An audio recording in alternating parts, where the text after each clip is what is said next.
This is Justin Panderson of Drexel University. I am attending the Master's Program of Digital Media, and this I'm about to present is an introduction to my thesis development. I am currently in research phases, so I haven't really gotten into it yet, but this is a preliminary test of what I could do with what I'm researching.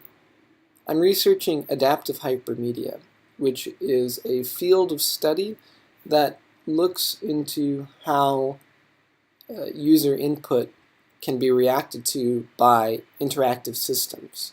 So I'm working on a math game. In math, you have operators, operands, and results in the basic math that I'm looking at. There's also the amount of time it takes to complete a certain math problem. So with that in mind, I am creating a tower defense game where the enemies hold up results. They hold up, say, a 3. And in order to match that 3, you need to modify a bullet that is being shot from the left side. By default, that bullet is worth 1. If I wanted to get, say, 3, I could do a few things. I could drop a +2 power-up, which would get me to the 3. I could add a multiply by 3 power-up, which would get me to 3. I could even put down 2 1s, 2 add 1s, that is. Or I could put down a ×2 and then a +1. So there's a lot of different combinations that you can get to the right answer so that the player can kind of do things in the way they like it.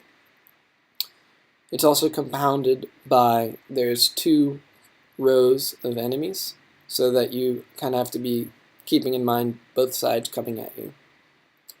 Another thing is that if you get the right answer, after a certain amount of time of getting the right answer over and over again, the numbers will start to get higher. And if you manage to defeat enemies within a certain time frame, say 5 seconds of them spawning, on a repeated basis, it will start spawning the enemies faster. And those are the 2 ways in which it adapts. It gets more difficult in terms of the problems presented and in the amount of problems presented at any given time, so that the user can kind of progress in 2 different areas. If they are really good at solving problems correctly, but not fast, it won't push them to go faster until they're ready.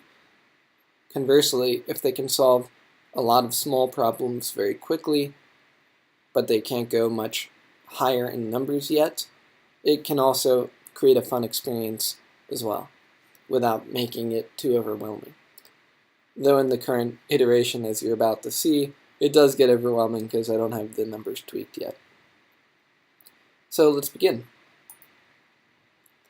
You have these 3 holes per row, and I can place a +1, you'll see highlighted, +2, ×2, and ×3.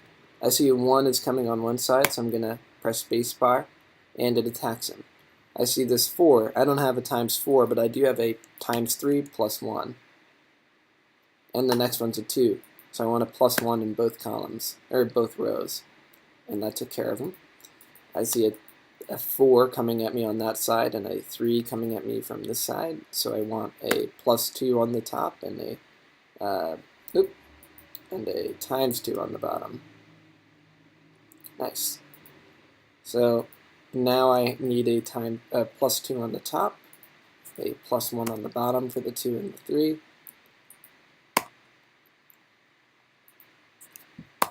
And as you see, the enemies are now starting to get a little faster. They're starting to spawn a little sooner. Right, they're still not too different in terms of the numbers being presented, because I'm still tweaking how many times you have to get right answers to get more enemies. In order to get rid of these blocks, by the way, I'm just highlighting and clicking, and then I'm selecting the item I want from a list and applying it.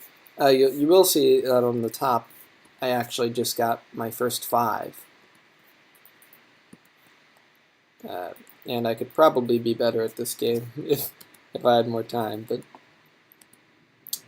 this is the current state of my project, and I hope you enjoyed it. I am Justin Patterson.